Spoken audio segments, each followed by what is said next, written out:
Hey guys, I did more research on Marvell technology. Again, ticker symbol MRVL. I just put a video out a little bit earlier tonight.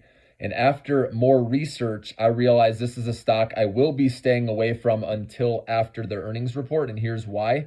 So first off, their non-AI segments, okay, are showing declining revenue right now, and they forecast big declining revenue. We're talking like 40% growth decline in one of their segments. I can't remember the name of it, okay?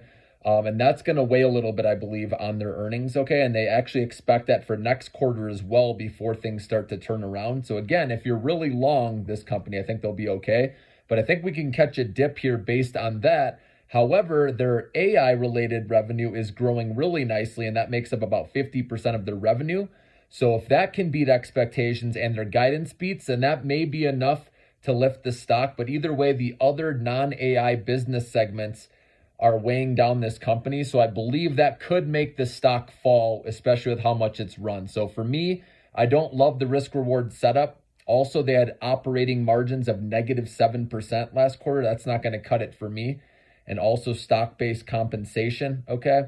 And so for me, it's a wait until after the earnings come out. I want to see the numbers.